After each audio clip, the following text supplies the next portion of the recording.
Casey, when will you be getting home? It's already 6 p.m., you know?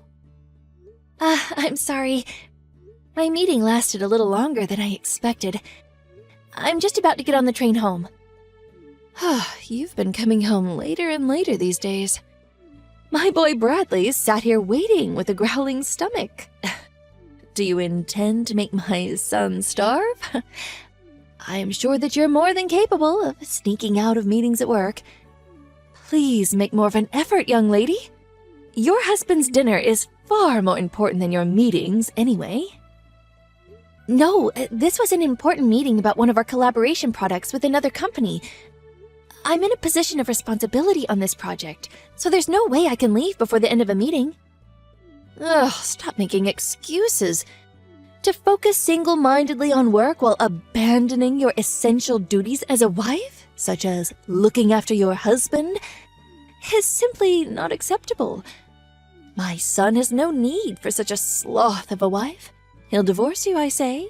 Divorce. Looking after him? Come on, Bradley's a fully grown man, not a baby. Plus, he's unemployed right now and spends all of his time at home. Do not talk back to me, young lady. Sorry. It's gonna be a little while longer before I get home, though. So if he's really desperate for something to eat, you're more than welcome to use whatever's in the fridge to make something to eat between yourselves. What? Do you seriously intend to make your mother-in-law into some cheap imitation kitchen maid? Oh, have you no shame? I've never heard of such cheek. I'll have him divorce you if you're not careful. No, I didn't mean that. I'm sorry. Just forget I said anything. We won't be waiting for you any longer. Bradley's so hungry he's going to pass out if he doesn't eat soon. We'll find a sushi restaurant or someplace to eat out tonight, so we won't be needing any supper from the likes of you. Hold on. Where are you going to get the money for that? Oh, good grief. You really are a failure of a wife. Oh, my son picked the short straw with you, didn't he? I'll have him divorce you before long. I mean it.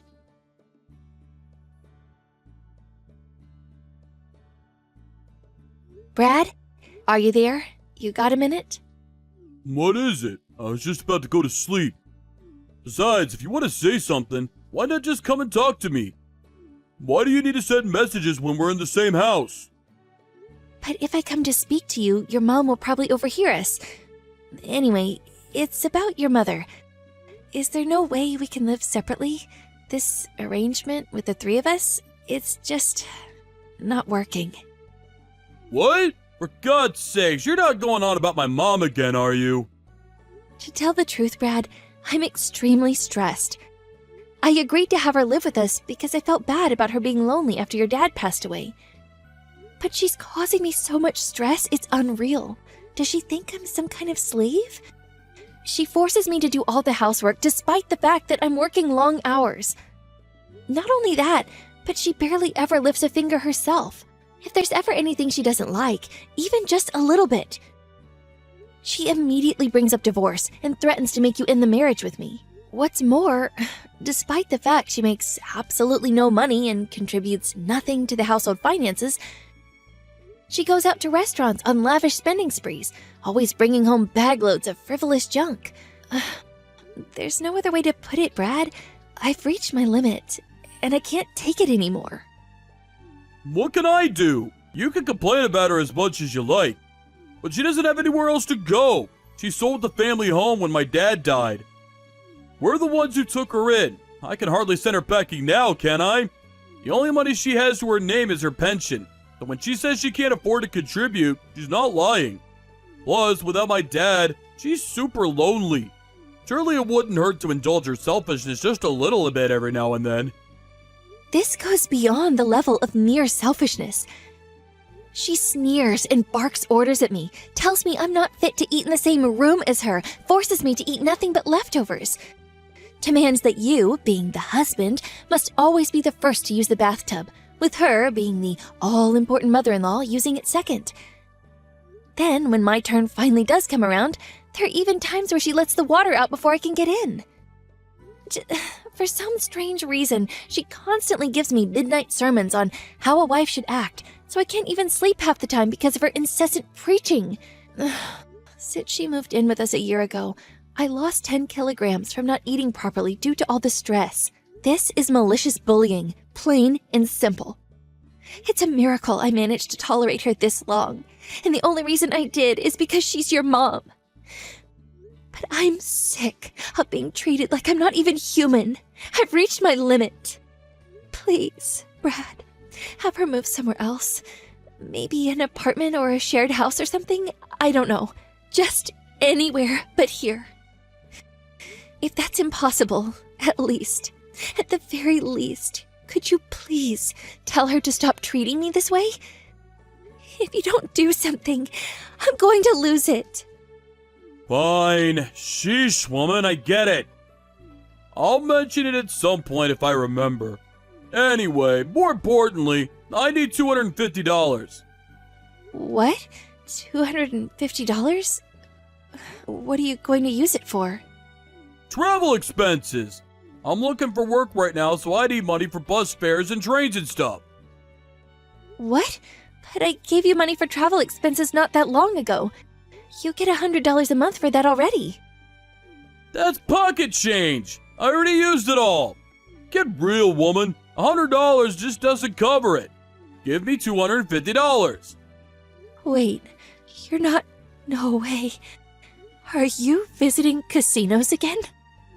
What? Come on, it's not like it's a problem. I don't go very often, and I hardly spend anything when I do. It's a way for me to let off steam after the hours I spent job hunting. You haven't forgotten that you lost your last job because you got caught sneaking out of the office and visiting casinos when you were supposed to be working, have you?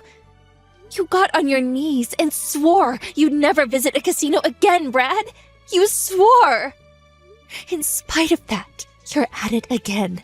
And this time, you're blowing the money that I give you on travel expenses on the slots? If that's where it's going, you'll never get another cent out of me. Oh, give it a rest, woman. You're like a broken record. Nag, nag, nag, nag, nag. It's up to me how I spend my time. Are you saying I'm banned from relaxing to take my mind off the stress of trying to find a job now? Who gave you the authority to do that? The only thing you're good for is bringing in money anyway. If you can't even toss me a few dollars when I'm in a pinch, then what the hell do you bring to the table? What? What does that mean? The only reason I have to work like a dog now is because you got fired for acting like a moron! Job hunting? Give me a break. All you do is laze around on the sofa like a sack of potatoes. Then you have the nerve to spend the money I give you for getting around town on the slots? You have no right to be angry with me. Oh, just button it already. Nag, nag, nag. You think you're so much better than me just because you happen to have a job, don't you? Screw this. I'm going to sleep. Wait, Brad!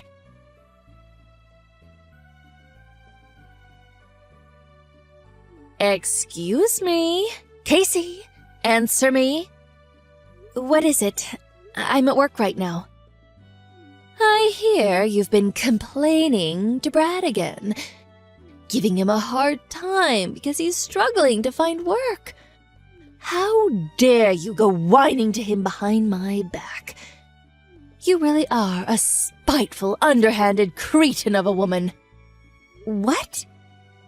One thing you don't seem to understand about my son is that he's recharging his batteries right now. Oh, he's deeply depressed because things didn't work out at his last company. Any normal wife would be trying to make her husband feel better right now. Oh, but far from it. You're actually going on the attack. You're atrocious. You're a devil, I tell you. A devil. There's nothing for it but divorce. The fact that you're messaging me like this now must mean that Brad just woke up from his hibernation on the sofa and told you about the conversation me and him had yesterday, right? I bet he told you about what I said about him finding a job and nothing else. Am I right? Ugh, I give up. Now you listen to me, and you listen well, young lady. You need to make more of an effort to stand up for your husband. You need to have his back. Just because you happen to have a job doesn't make you any better than him. Right, sure, I'm sorry. I'm occupied with work right now, so would you be kind enough to tell me off later instead? I'm busy. Oh, good grief, look at you. A fully grown woman bragging about having a job like it's some kind of special achievement. Tell me, Casey, what good is a woman who does nothing but work? Ugh, I'll never get any grandchildren with a daughter-in-law like you. How about you fulfill your feminine duties as a wife for a change? I must be the unluckiest, most mistreated mother-in-law in the whole world. Aren't you at least big enough to admit your wrongdoing and walk away with some dignity? Ugh, get a divorce. You're really annoying me now. Would you just shut up for once? What? How dare you? What has gotten into you today? Where did this rebellious attitude come from all of a sudden? Know your place, young lady. Who do you think the mistress of this household is? If you defy me, I'll have my son divorce you. Okay, divorce it is. Huh? Have it your way. I'll divorce him. It's not like I particularly enjoy being married to an unemployed leech anyway. Nor do I take any great pleasure in having to live with his parasitic megalomaniac old hag of a mother. I'm tossing that egotistical, jobless douchebag in the gutter, where he belongs. Divorce, divorce, divorce! Divorce! Let's do it. I'm ready. Wait! What's gotten into you, Casey? Is this some kind of joke? Are you being serious? You'd actually go through with it? You see, the thing is, you should have known that there was a limit to how much of your crap I was willing to tolerate. What?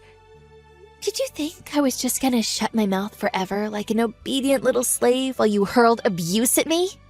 Are you and Brad actually aware of your current positions? What good is a woman who does nothing but work, you ask? How about putting food on the table for you and your waste-of-a-space man-child of a son? Who did you think it is who's putting a roof over your heads? Who do you think it is who's looking after you and enabling your lazy, deadbeat lifestyles? Go on, think about it. This one's really easy. Well? Oh my God! Casey, what's gotten into you? This isn't like you at all. It's not that something's gotten into me. It's that you think you can manipulate and take advantage of me and my kindness. Ask yourself, do you think I enjoy feeding, clothing, and providing shelter for a malicious, bullying old hag of a mother-in-law? The only reason I reluctantly agreed to you living here in the first place was due to my mercy and kindness. Because I felt bad about you living all on your own after your husband died. And this is how you repay me? By walking around like you own the place and treating me like your slave? Then you have the nerve to threaten me with divorce when you don't get your own way? Do you have any awareness of how arrogant and shameless your behavior is? Well, are you going to answer me, you miserable sponging witch? No, but taking care of your mother-in-law is the decent thing to do. What? I'm not sure what common decencies like that apply to sponging vagrants. You are also aware that I'm not your daughter, right? Even still, I wouldn't tolerate this from my own mom. So what do you think gives you the right? If you were actually my mom, I'd be just as eager to get you out of my life. No, wait! Casey, I may not be your mother, but surely this is still no way to talk to your mother-in-law. And what on earth is with all this coarse, vulgar language? You barbarian! It's just as I thought all along. You are simply not suitable to be my son's wife. It's divorce for you! Divorce! Get out! I already told you I'm divorcing him. However, the only ones who need to get out are you two. What? Why? Seems like you might have forgotten this minor detail, but the place you're currently living in rent-free, like the pair of grotesque parasitic termites you are, is the apartment I bought back when I was single. It's my name on the deed, and it's my apartment. What? Really? No way! You actually forgot? I did tell you before. Remember? It was the day you moved in. I gave you a thorough explanation about all the details regarding the living situation. Aren't you a little too young to be going senile? Well, now that you mention it, I think I might remember you telling me something along those lines.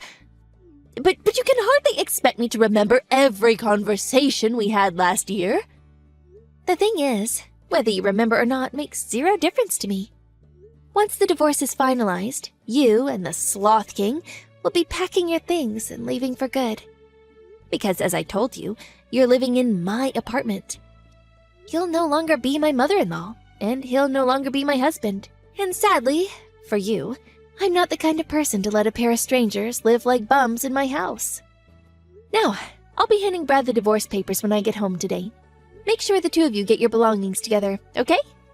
Luckily for you, in my infinite generosity and benevolence, I'm willing to give you until tomorrow evening to get out. Don't think you'll be getting anything to eat, though. Casey, please just wait. Surely you're not going to divorce him immediately, today. You don't actually plan on kicking your husband and mother-in-law out on the streets, do you? I simply do not agree. The divorce isn't happening. I won't allow it. What the, why have you done a complete 180 all of a sudden? You seemed to be happy enough to walk all over me when you thought you could get away with it. You waved around the notion of a divorce like it was your prized family crest, using it as a pretext to say whatever you wanted, whenever you wanted. Then, the moment you realize things are no longer going in your favor, you're suddenly opposed to it? Don't make me laugh. What? You're the one who started all this in the first place. You wanted a fight, didn't you? All I did was give you what you wanted. You should be grateful. Don't you dare trying to start to worm your way out of it all of a sudden. And I won't allow it? Who do you think you are? Since when were you the queen? Did I miss your coronation? How about you try cultivating some awareness of your own position for once and putting a lid on that monstrous mouth of yours? I'm sorry. I'm really sorry. This is all my fault. It's too late to apologize now.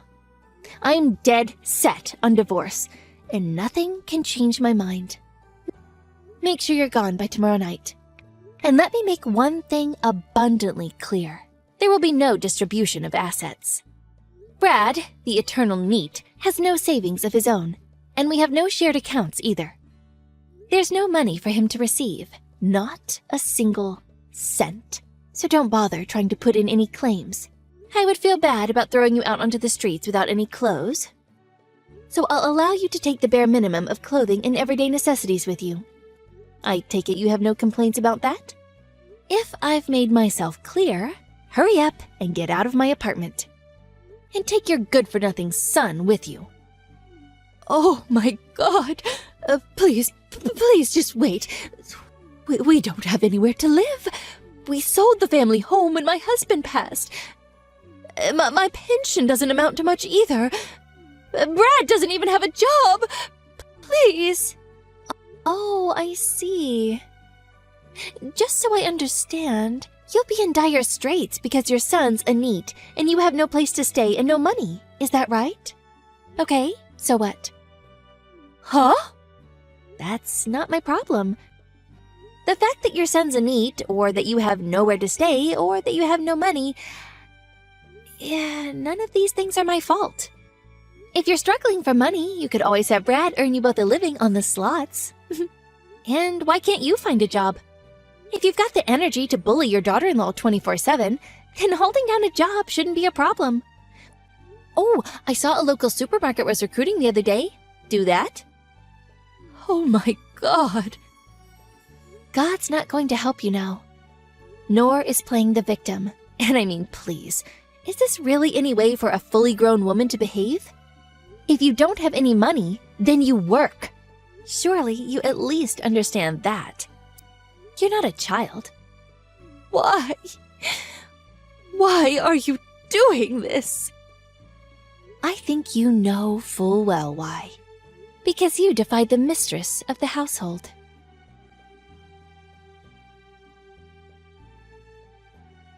When I got home from work that evening, I was met at the door by Brad and his mother-in-law on their knees. They begged and pleaded in unison, we're sorry for the way we behaved. But I shook them off and said, if you've got time to be groveling on the floor, you've got time to get your things together. For the first time in what felt like forever, I made some food just for myself and was able to take a bath at a leisurely pace when I felt like it for a change. Then, when I retired to my bedroom, I locked the door, put in some earplugs, and slept like a baby. The next day, the pair of them were desperately trying to butter me up by dashing around the house, making breakfast, and cleaning up. Then, they got back on their knees and begged me once again. Please rethink the divorce. I swear I'll never set foot in a casino again. My response was to hand them the divorce papers and some bags full of their stuff. After which, I threatened to take them to court if they didn't sign the papers and get out by the end of the day. Brad panicked, reluctantly signed the papers, and left, taking his mother-in-law with him. With that, I was officially freed of the termite infestation plaguing my house before the day was up. I was so happy about being freed from my in-law-induced slavery that I raised a toast and celebrated in lavish style. The pair of them moved into a scruffy 70-year-old apartment, which they somehow paid the rent on by scraping together what was left of Brad's mom's pension and Social Security money. Apparently, Brad finally started looking for work in earnest, and his mom got a part-time job at the supermarket.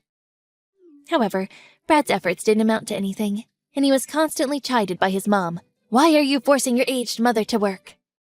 They got into thunderous shouting matches every day, and the neighbors, at their wits' end, started phoning in complaints. As things stand, it looks like they're on the verge of being kicked out. Again. They really are a pair of morons.